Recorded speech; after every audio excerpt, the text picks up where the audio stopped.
Selamat datang di podcastmu, podcast pemuda Muhammadiyah Batur.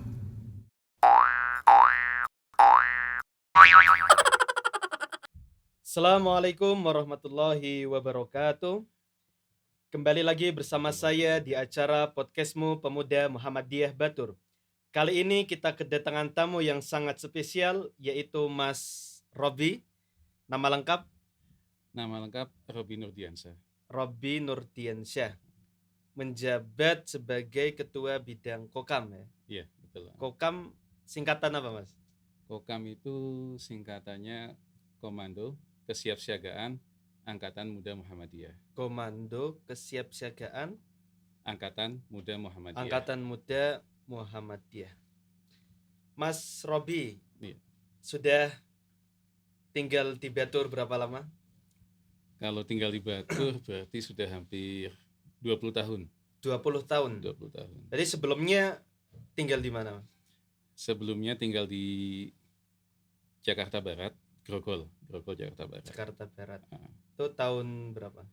Berarti kelahiran 94, ya mungkin sekitar 10 tahun di sana. Oh, 10 tahun. Tapi lahir di sana ya? Lahir di sana.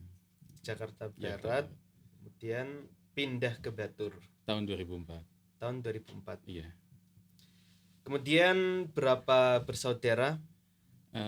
Alhamdulillah 4 bersaudara. 4 bersaudara. Saya anak yang kedua. Oh, yang kedua ya. Ada kakak Yeah. laki-laki dan 2 adik laki-laki. Laki-laki semua ya? Laki-laki semua. Ya. Mas Robi sudah berkeluarga? Alhamdulillah sudah. Sudah berkeluarga. Alhamdulillah. Menikah tahun berapa, Mas? Menikah waktu itu tahun 2016. 2016. Kemudian anak? Anak sementara baru 2. Sementara baru 2. Akan 3. Insyaallah. Assalamualaikum. Waalaikumsalam warahmatullahi.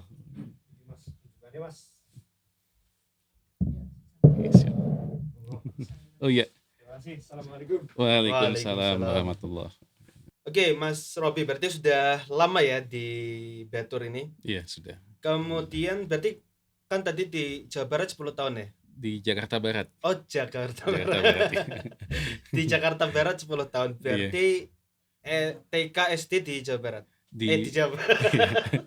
Dari alhamdulillah kami nggak sekolah TK, jadi 5 tahun itu langsung masuk SD. Oh, langsung masuk SD. SD mana? SDN 9 Pagi, Jakarta Barat. Jakarta Barat. Kemudian SMP di? Alhamdulillah di sini masih dapat 1 tahun di SDN 1 Batur. Jadi alumni SDN 1 Batur tahun 2004 kalau salah. Berarti kelas 7-8 masih di Jakarta? Kelas 7-8 sudah di Batur, SMPN 1 Batur. Oh iya.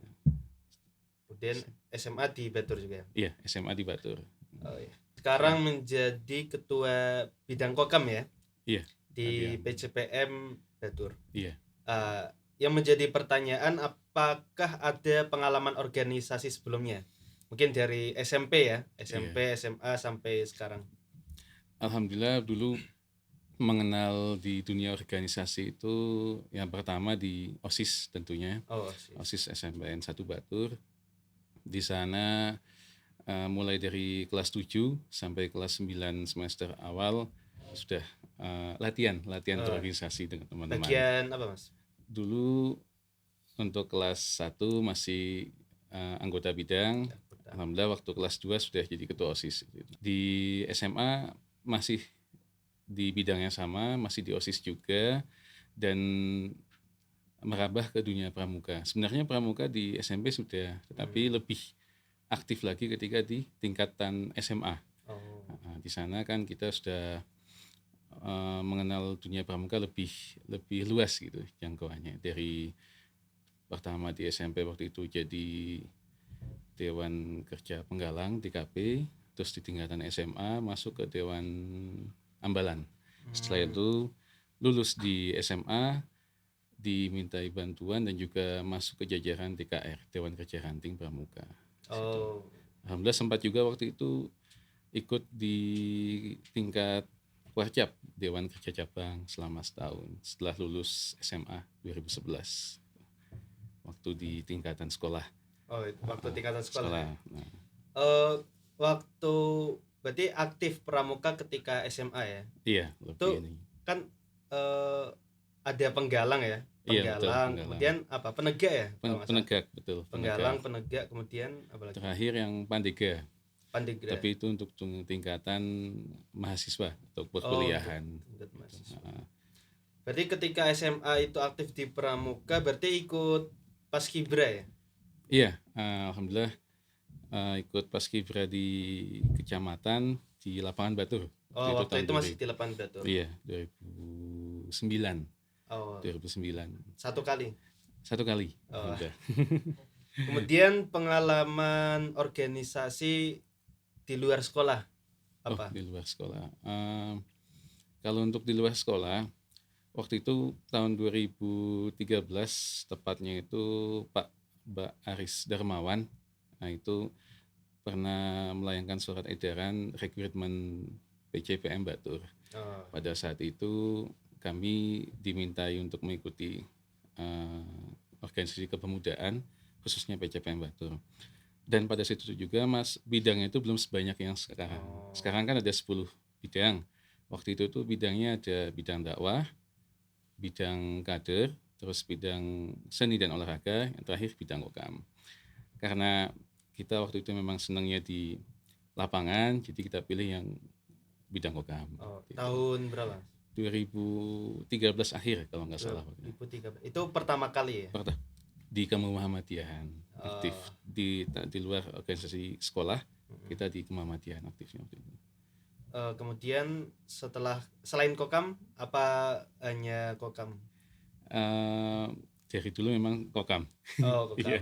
Setelah itu tahun 2017 alhamdulillah mewakili kokam cabang Batur untuk mengikuti diklat tingkat madya, khususnya diklat MDMC, Muhammadiyah Disaster Management Center. Tingkat madya itu apa, Mas?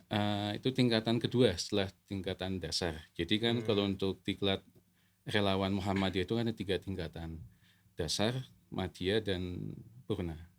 Waktu itu acaranya, eventnya itu selama 5 hari 4 malam di Gunung Prau. Di Prau? Iya, di Gunung Prau, Wonosobo, Jogja. Selain itu apakah ada pengalaman yang lain selain di Muhammadiyah? Karena kita domisili di Batur, jadi mungkin hanya itu saja sih. Oh, iya. Iya. Itu paling. Baik, Mas Robi, Ketua Bidang Kokam PCPM Batur. Iya. Apa program yang sudah dilaksanakan oleh Bidang Kokam di bawah kepemimpinan Mas Robi? Hasil usaha. Oh iya. Untuk program kerja Kokam periode Muktamar ke-18 ini tidak jauh beda dengan program kerja sebelumnya. Karena kan sebelumnya yang membidangi kan sekarang sudah membidangi di Ketua Bidang Kader, yaitu Mas Firmansyah. Yeah. Jadi kami mengambil poin-poin program kerja itu mengambil yang masih bisa diteruskan, terus kita hilangkan yang memang sudah tidak bisa diteruskan. Tapi alhamdulillah kebanyakan semuanya terpakai. Jadi kita tinggal menambahkan poin-poin yang sekiranya diperbaiki. Misalkan program kerja yang sebelumnya latihan rutin, terus di bidang kemanusiaan misalkan ada seperti membantu ketika waktu kemarin waktu bulan Februari ketika ada bencana pergeseran tanah di Kali Telaga Pagentan, kita langsung respon ke sana. Jadi pas kalau tidak salah itu tanggal 18 Februari atau tanggal 19-nya H+1-nya kita langsung ke sana, kita asesmen data kira-kira itu kebutuhan apa saja yang dibutuhkan untuk para pengungsi di sana. Untuk Kokam setelah itu yang baru-baru ini ya mungkin Kokam ikut kegiatan rutinnya lah, semacam kayak setiap pengajian. Setelah pengajian itu pasti Kokam kan ikut pengamanan dan pengawalan. Yang terakhir kemarin ikut bantu persiapan Idul Kurban. Oh iya. Kalau latihan itu rutin setiap apa Mas? Minggu atau setiap bulan? Sementara ini latihan rutin mungkin sekitar sebulan sekali. Oh, Sebulan sekali. itu latihan bagi fisik ya atau Iya, bagaimana? terutama di fisik memang yang ditekankan karena kita kan memang sering kegiatan di luar ya, outdoor gitu kan. Jadi memang fisik seperti lari ataupun mungkin tapak suci. Karena kan di Muhammadiyah juga ada ortam tapak suci ya. Ya. Nah, latihan tapak suci buat meningkatkan kemampuan fisik kita gitu. Pusat latihannya di mana Mas? Kalau untuk pusat latihannya kemarin kita pinjam gedung Aisyah. Oh, Gedung di Aisyah Batur ya di atas, di atas ya. untuk tapak sucinya. Kalau lari mungkin kita biasanya keliling-keliling di sekitaran Batur. Oh iya. Tadi kan disampaikan ada program kepemimpinan sebelumnya yang dilanjutkan dan ada yang tidak dilanjutkan. Iya.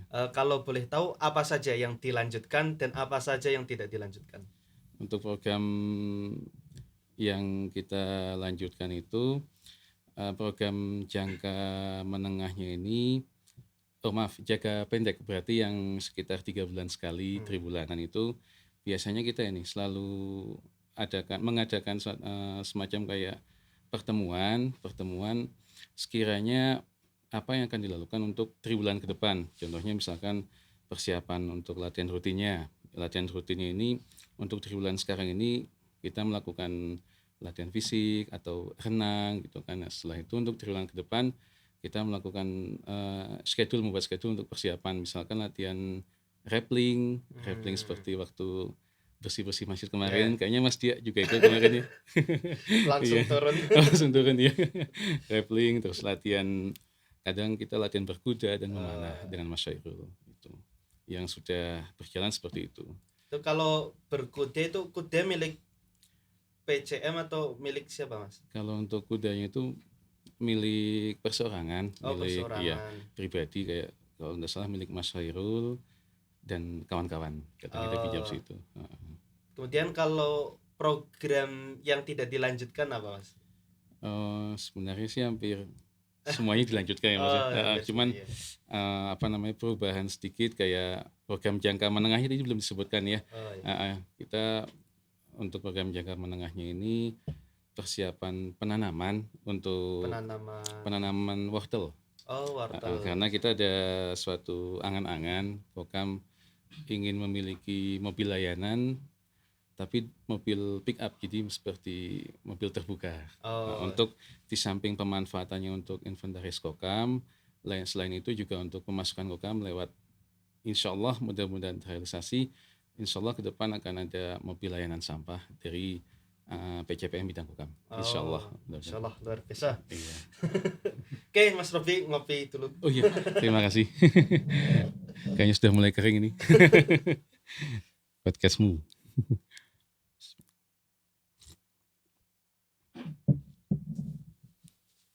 Ya, Mas Robi. Kemudian apa program baru yang sebelumnya tidak ada akan tetapi di kepemimpinan Mas Robi ini diadakan? Iya. Sebenarnya ini bukan program baru, tapi lebih meningkatkan kapasitas para anggota Kokam. Khususnya memang yang sebelumnya ini kita kan memang respon terhadap kebencanaan masih tingkat responnya kan masih rendah. Insya Allah mungkin ke depan kita kan tidak mengharapkan bencana, tapi kan minimalnya kita harus lebih tanggap gitu. Jadi mungkin di Kokam ini kan ada Badan Pelaksana Operasional BPO. Nah itu semuanya itu kalau nggak salah total ada 9 unit fungsional. Jadi yang akan kita tekankan besok di bidang PKT terus dan RGC. Itu kan ada 9 unit bidang fungsional kalau nggak salah. Itu bidang yang pertama itu PKT, perhubungan komunikasi dan transportasi. Insya Allah 9 unit bidang ini kan saling sinergitas, jadi kerjasama antara satu bidang dengan bidang yang lain.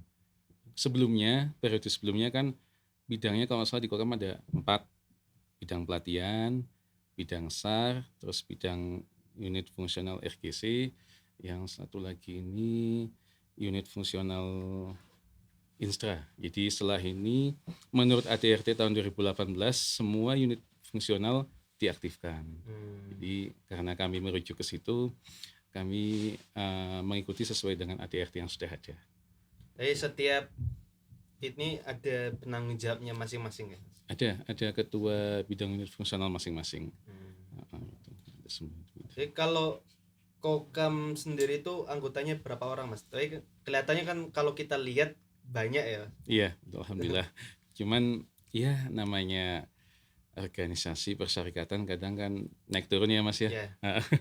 Kalau untuk yang anggota aktif untuk sampai saat ini itu sekitar 80 sampai 90 secabang. personil secabang. Satu cabang. Kan ada 6 ranting ya Mas ya. Yeah. 6 ranting Karanganyar, Bujang Sari, terus ranting Bakalan, Jelgong, Tieng, ditambah lagi ranting Setirja. Ranting baru Ratan. Oh ya, Ratan 7 berarti ya. Jadi kalau untuk di Baturnya sendiri ada berapa Mas? Misalnya tanpa tambahan dari ranting-ranting. Kalau untuk anggota Kokam yang di luar ranting berarti khusus di kerajaan ya. Kerajaannya aja itu kalau dihitung dengan anggota Kokam yang sudah senior seperti Bapak Hidayatus Sibian itu hampir sekitaran yang aktif sekitar 40 sampai 45 personil. Oke, Mas Robi, tadi kan disebutkan beberapa macam unit fungsional ya? Unit fungsional. Mungkin disebutkan lagi yang lain? Untuk Kokam sendiri itu kan ada strukturalnya. Strukturalnya itu kan namanya BPO. BPO itu singkatan dari Badan Pelaksana Operasional. Itu ketuanya siapa Mas? Untuk tingkatan cabang saya sendiri. Itu nanti jajaran di bawahnya ada sekretaris, bendahara, lalu ada KSO. KSO itu berarti Komandan Staf Operasional.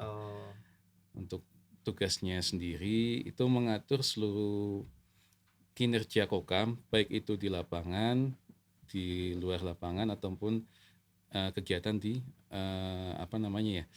yang bukan bergerak di lapangan, jadi di dalam itu ya, indoor itu. Semua kinerja Kokam itu yang mengondisikan berarti KSO, Komandan Staf Operasional. Kalau KSO-nya sendiri siapa? Untuk KSO-nya sendiri saat ini periode Muktamar ke-18 itu dijabat oleh Mas Sofyan Effendi. Mas Sofyan Effendi. Setelah itu jajaran di bawahnya KSO itu ada AO, itu kepanjangannya asisten operasi. Iya. Itu dijabat oleh siapa? Itu dijabat oleh Mas Adam Abdul Goni. Iya. Kalau untuk tugasnya AO sendiri itu tidak jauh beda dengan KSO, jadi dia hanya kerjasama dengan KSO ini untuk apabila KSO tidak berangkat bisa dihandle oleh AO, gitu, asisten operasinya. Untuk unit fungsionalnya yang pertama itu PKT. Itu apa Mas? Singkatannya itu Perhubungan, Komunikasi dan Transportasi. Yang membidangi ini atau ketua bidang ini Mas Zuhdan. Sekretaris bidang ini Mas Ari. Mas Ari. Iya, Mas Ari. Alhamdulillah Mas Ari ikut terjun juga di Kokam. Masya Allah.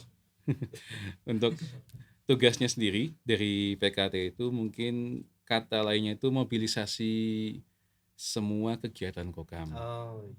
Jadi baik itu kegiatan yang ada di luar Batur ataupun di Batur sendiri. Untuk yang unit fungsional selanjutnya, unit fungsional BSM, Bulan Sabit Merah. Itu apa Mas? Nah, untuk BSM sendiri ini yang membidangi ini Mas Ardi. Iya, Mas Ardi Ratan. Bulan Sabit Merah ini sebenarnya kinerjanya ini berkolaborasi atau sinergi dengan bidang PCP, bidang KLH, Kesehatan Lingkungan Hidup. Jadi misalkan ada kegiatan seperti donor darah yang 4 bulanan sekali, insya Allah itu kan terbentuk dan kerjasama dari PCPM bidang KLH, terus Kokam khususnya di bidang Bulan Sabit Merah dan Lazismu maupun PMI. Jadi pada intinya kesehatan. Untuk yang ketiga itu unit fungsional Instra. Instra. Iya, Instra. Singkatannya itu instruktur dan atribut. Instruktur dan atribut. Iya. Yang membidangi atau ketua bidang di sini itu Bapak Mujiono, Kokam Ranting Karanganyar. Oh, Bapak Mujiono. Mujiono, iya itu. Untuk kinerjanya sendiri, karena tadi disebutkan instruktur dan atribut, berarti segala kedisiplinan yang ada di Kokam yang mengatur dan mengontrol itu dari bidang Instra. Jadi contohnya semisal dalam tata berpakaian, tidak sembarang kita memakai atribut Kokam, atribut yang seragam doreng maupun seragam lapangan. Misalkan untuk seragam doreng dipadukan dengan sepatu yang bukan PDL, itu berarti tidak bisa. Jadi harus disesuaikan dengan atributnya, seperti itu. Untuk yang selanjutnya, yang keempat, itu ada unit fungsional Infar. Infar itu investigasi dan arbitrase. Tujuannya itu mengontrol semua kejadian yang terjadi di wilayah sekitar. Contohnya, Mas? Contohnya ini karena disebutkan tadi investigasi, dengan kata lain berarti sama saja dengan intel. Oh, intel. Iya, jadi mereka itu tidak berseragam. Oh, tidak berseragam, tetapi selalu setiap kegiatan-kegiatan kemuhammadiyahan pasti muncul tapi tidak berseragam. Oh. Tujuannya seperti contohnya ketika ada pengajian. Waktu itu pengajian di Masjid Al-Hasbi Bujangsari, kalau tidak salah pematerinya Syekh Ali Jabir, Mas Ari. Syekh Ali Jabir waktu itu pernah kejadian, ya tidak kami sebutkan, ada yang menyamar jadi seorang perempuan, padahal itu laki-laki. Oh. Iya, tujuannya entah itu tujuannya ingin bertemu dengan Syekh Ali Jabir ataupun ingin melukai, kami belum paham motifnya seperti apa. Tapi waktu itu alhamdulillah kami langsung respon, cepat tanggap, karena menanggulangi kejadian tersebut kami langsung menangkap si pelaku. Yang menemukan pelaku siapa, Mas? Rekan Kokam kami. Oh, dari Kokam. Dari Kokam, iya. Pelaku asli Batur atau dari Iya, sekitaran Batur. Oh, masih Batur. Iya, situ. Siapa ya? Mohon maaf tidak disebutkan gitu. Itu alhamdulillah waktu itu memang biarpun waktu itu bidang unit fungsional Infar belum ada, tapi alhamdulillah sudah terbentuk suatu kinerja Infar di situ. Nah, untuk yang unit kelima berarti unit Profpan. Tadi sebelumnya Infar ya? Infar, iya. Berarti kita tidak tahu ya orang-orangnya siapa saja? Oh iya. Atau memang rahasia atau ada? Iya. Kalau untuk bidang unit fungsional Infar memang yang membidangi ini Mas Afki. Mas Afki ini dari Kokam Ranting Karanganyar. Nah, selanjutnya itu unit yang kelima, unit Profpam. Profpam. Profpan. Oh, Prof. Iya, Profpan. Itu kepanjangannya Provos dan Pengamanan. Oh. Yang membidangi ketua bidangnya sendiri itu Bapak Misrun. Oh, iya. Bapak Misrun Kokam Ranting Setirja. Alhamdulillah untuk Provos sendiri itu kan berarti tingkat kedisiplinan tertinggi di Muhammadiyah, di atasnya Kokam. Jadi semua yang mengatur kedisiplinan itu juga dari Provos. Itu di atas Kokam berarti? Iya, tetap di Muhammadiyah, cuman tingkatnya di atas Kokam. Jadi yang mengontrol kegiatan Kokam itu Provos Kokam. Iya, kalau kata lainnya di kemiliteran itu ya polisi militer. Gitu. Untuk kinerjanya sendiri sebenarnya hampir sama dengan Instra, tapi mungkin ini lebih kompleksnya mungkin di kegiatan lapangannya. Ya, setiap event-event besar seperti pengajian ataupun kegiatan seperti kegiatan kemarin yang bulan November 2023 aksi bela Palestina. Jadi itu semuanya harus mengikuti protokoler dari Profpan sendiri. Untuk di Batur sendiri yang sudah jadi Kokam Provos itu baru 2 personil. Oh. yaitu Pak Akram Hamidi dan Pak Misrun Oh. untuk saat ini. Insya Allah ke depan dari kemarin dapat bocoran info dari daerah juga insya Allah akan diadakan diklat provos tingkat daerah, insya Allah. Untuk yang selanjutnya unit fungsional bidang logistik sendiri itu yang menjabat atau yang membidangi itu Mas Ardiansah. Mas Ardian. Iya, Mas Ardiansah. Sekarang domisili Sederja dan kinerjanya sendiri itu untuk menginventarisir semua alat-alat yang dimiliki Kokam. Jadi contohnya seperti alat rappling, terus yang paling aset berharga kita yaitu tenda peloton, itu terusan dan yang lain-lain. Karena alhamdulillah Kokam sendiri punya banyak alat tapi belum punya tempatnya. Oh. Siapa tahu setelah ini mungkin Bapak kita Muhammadiyah bisa memberikan tempat untuk Kokam, ya minimalnya bisa untuk mabes lah atau base camp.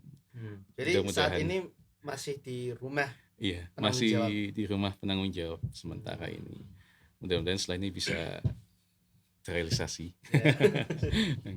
Untuk yang selanjutnya unit bidang fungsional RGC.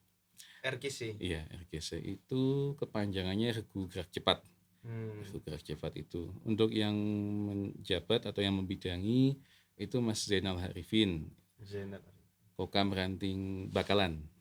Iya, alhamdulillah beliau juga ikut di jajaran BPO tingkat daerah kabupaten dan juga membidangi di bidang yang sama, unit fungsional Regu Gerak Cepat. Alhamdulillah untuk saat ini kita terbantukan dengan beliau ketika setiap ada event ataupun kebencanaan, beliau langsung menginfokan ke kami. Jadi mohon maaf dan kami langsung turun dulu ke lokasi, misalkan kayak waktu kemarin ke Kalitlaga, asesmen data langsung kita dapatkan dari tim RGC-nya Kokam. Apa saja yang dibutuhkan, itu semua didapatkan dari mereka. Ya alhamdulillah tidak cuman RGC saja, tapi rekan-rekan Kokam yang ikut andil di kegiatan respon tersebut. RGC. Terus yang selanjutnya unit bidang SAR. SAR, iya. Unit bidang SAR ini Search and Rescue, berarti pencarian dan pertolongan. Sebenarnya, untuk yang membidangi sendiri itu Mas Anto. Mas Anto, ya di Batu. Untuk kinerjanya alhamdulillah itu tidak jauh beda dengan unit bidang RGC. Jadi pada intinya ketika respon kebencanaan ataupun kegiatan yang lain, mereka selalu kerjasama, kolaborasi, sinergitas setiap kegiatan itu. Jadi hampir sama dalam tupoksinya, tapi punya punya job masing-masing gitu.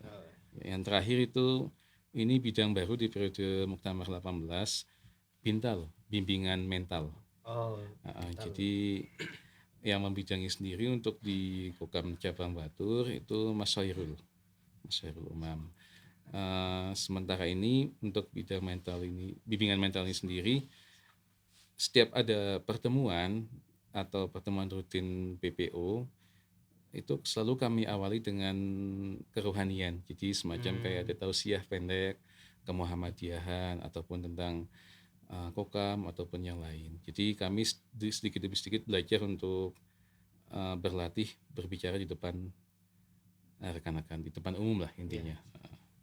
Mungkin itu cukup. 9 ada unit. Berapa jadi Mas tadi unit ada fungsionalnya? 9 unit fungsional. 9. Ya, apakah ada suatu kegiatan yang penanggung jawabnya adalah semua unit fungsional? Kegiatan yang hampir semuanya jadi penanggung jawab itu ketika Diklat-SAR. Iya betul, Diklat-SAR. Alhamdulillah kita baru saja menyelesaikan Diklat-SAR itu tahun 2022. Waktu Mas Firman Syah masih menjabat, itu hampir semua ketua yang membidangi unit fungsional ini ikut andil dalam acara tersebut. Itu kegiatan bagaimana Mas Diklat-SAR? Diklat-SAR Kokam itu sendiri itu berarti rekrutmen anggota Kokam yang baru. Oh, Kita mencari anggota Kokam yang baru dengan cara membuka kegiatan pendidikan latihan dan SAR Kokam gitu.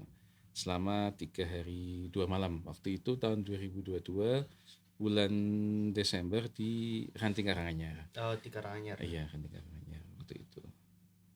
Oke, Mas Robi, sangat luar biasa sekali apa yang ada di dalam Kokam. Saya justru baru tahu ada beberapa unit fungsional tadi. Iya. Oke, selanjutnya Mas Robi, apa dorongan Mas Robi mengapa bergabung dengan Muhammadiyah? Maksudnya apakah karena Mas Robi ini tinggal di Batur kemudian bergabung dengan Muhammadiyah, dan mengapa tertarik dengan Kokam? Kenapa tidak memilih bidang-bidang yang lain? Kenapa saya tertarik untuk ikut ke Persyarikatan Muhammadiyah? Karena Muhammadiyah ini adalah suatu organisasi terbesar Islam di Indonesia setelah Nahdlatul Ulama, dan juga khususnya di Batur Kerajaan sendiri memang mayoritas adalah masyarakat Muhammadiyah. Dan kami tertarik di Muhammadiyah ini itu karena mungkin sudah terbiasa waktu di jajaran tingkat sekolah itu aktif di organisasi. Alhamdulillah Pak Wawan sendiri itu memang sudah ikut memberi jalan ke kami lah gimana caranya biar bisa aktif di kemuhammadiyahan itu. Alhamdulillah ya, karena Muhammadiyah ini besar. Muhammadiyah ini besar, sendaknya kita ikut terjun di situ, ikut gerak di situ, ikut andil di situ. Meskipun nantinya tidak seberapa, tapi minimalnya pasti insya Allah akan menjadi sebuah kenangan perjuangan untuk ke depan. Untuk di Kokamnya sendiri, kenapa kami memilih bidang Kokam? Karena tidak jauh beda dengan yang kami geluti waktu di SMP dan SMA. Waktu itu kan memang kita aktif di pramuka ya, karena kegiatannya itu hampir sama dengan pramuka. Dan juga mungkin dari berdirinya antara pramuka dan Kokam itu tidak jauh. Maksudnya ini agak melenceng sedikit. Kalau untuk pramuka kan didirikan tahun 1961. Kokam sendiri kan waktu itu didirikan tahun 1 Oktober 1965. Itu kan ya mungkin memang sih nggak ada yang nyambung, tapi mungkin udah terkait hati di situ, jadi kita lebih mantap pilih di bidang Kokam. Jadi sudah ada keterikatan ya antara kegiatan Mas Robi dulu waktu SMP SMA dengan kegiatan yang sekarang Kokam ya. Kokam, iya. Sebelum kita melanjutkan pertanyaan sebelumnya, tadi sempat terlewat, apa program jangka panjang dari Kokam? Untuk program jangka panjang sendiri, karena kita diamanai di Ketua Bidang Kokam ini selama 4 tahun dalam satu periode, ada satu program jangka panjang.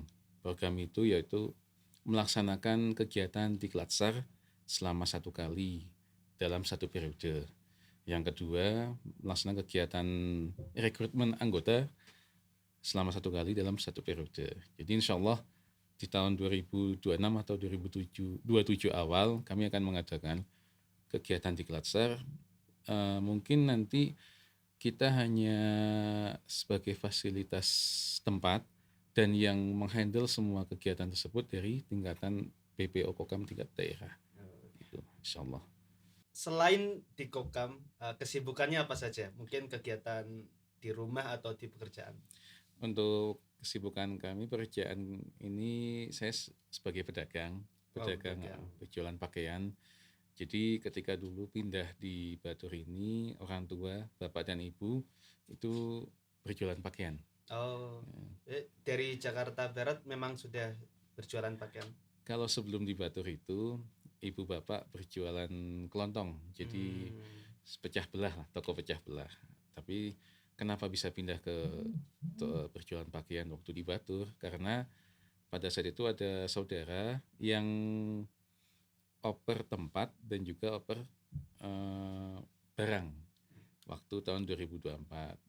Alhamdulillah yang menunjukkan itu Pak D. Bahwa di Batur ini ada toko yang mau dioper tempat dan oper barang. Akhirnya setelah itu kita pindah ke sini, dan dari sekolah saya sendiri dari SMP sampai selesai SMA saya menggeluti di perdagangan ini dan belajar sedikit demi sedikit, alhamdulillah bisa melanjutkan usaha orang tua. Kemudian kan tadi sudah berdagang, kemudian selain itu kan menjadi ketua bidang Kokam. Untuk mengatur waktunya bagaimana, Mas? Untuk mengatur waktunya, dulu waktu sebelum menikah itu masih mudah. Iya. Karena kita belum punya istri, jadi setiap kegiatan Kokam alhamdulillah bisa mengikuti. Tetapi ketika setelah menikah, bukannya mempersulit, tapi alhamdulillah membantu sekali. Kenapa membantu? Sejak punya istri itu schedule, mesti jadwal itu alhamdulillah lebih tertata. Mohon maaf kecuali ketika memiliki anak. Nah, ketika memiliki anak memang kami vakum sementara selama beberapa bulan, tetapi alhamdulillah setelah masuk anak sekitar umur 1 tahun, alhamdulillah sudah aktif kembali. Jadi waktu memiliki anak kan sekitaran tahun 2019, hampir setelah corona kami vakum non-aktif karena memang fokus untuk mengurus anak dulu waktu itu. Jadi sudah umurnya 5 tahun ya? Sekarang? Iya, alhamdulillah sekarang sudah 5 tahun. Yang pertama, yang kedua 3 tahun. Oke, Mas Robi. Kemudian sebelum terakhir, apa harapan Mas Robi untuk Muhammadiyah di Batur? Harapan kami khususnya untuk pemuda Muhammadiyah agar bisa terus mencerahkan dan memajukan Muhammadiyah di Batur. Yang kami harapkan jangan mudah lelah, jangan patah semangat, entah itu disebabkan karena omongan yang tidak enak dari masyarakat atau tetangga kita. Yang penting kita tetap terus berkontribusi khususnya untuk Muhammadiyah di Batur. Alhamdulillah yang kami perhatikan saat ini, warga masyarakat Muhammadiyah di Batur itu sudah sangat kompak. Alhamdulillah. Itu ditunjukkan ketika kemarin acara Pramusjab, kalau tidak salah waktu itu bulan Agustus 2023, ketika persiapan musjab, semua warga Muhammadiyah yang ada di Batur itu mungkin hampir sekitar 8.000 ya, sekitarannya itu alhamdulillah bisa mengikuti kegiatan tersebut. Ketika kami itu melihatnya itu sangat senang sekali, jadi sangat terpukau lah dengan kegiatan tersebut. Dan yang kami harapkan untuk pemuda-pemudi Muhammadiyah maupun yang belum ikut di kepengurusan Muhammadiyah, mudah-mudahan besok bisa ikut andil, dan yang sudah ikut bisa melanjutkan, bisa meneruskan kegiatan Muhammadiyah ini. Jadi tanpa kita, siapa lagi yang akan meneruskan bapak-bapak di Muhammadiyah? Seperti itu. Oke, Mas Robi, kemudian pertanyaan yang terakhir, 3 kata buat Muhammadiyah. Kalau 3 kata untuk Muhammadiyah ya seperti logo yang sudah terpampang di Muhammadiyah ketika muktamar kemarin, yaitu yang pertama memajukan, mencerahkan, dan mencerdaskan semua warga masyarakat Muhammadiyah. Iya, insyaallah mudah-mudahan dengan trilogi yang sudah disampaikan oleh Ketua Umum Pimpinan Pusat Muhammadiyah Bapak Haidar Nasir, mudah-mudahan bisa semua warga tidak hanya di Batur tapi yang ada di Indonesia bisa tergerak hatinya untuk ikut di persyarikatan Muhammadiyah. Baik, terima kasih Mas Robi telah menyempatkan waktunya untuk datang kemari. Dan jangan bosan untuk datang lagi ke tempat ini. Insya Allah kita berbincang lagi. Mungkin bisa tentang masalah Kokam dan lain sebagainya. Baik, terima kasih teman-teman semuanya yang ada di rumah atau di mana saja. Terima kasih telah menonton video ini. Wassalamualaikum warahmatullahi wabarakatuh.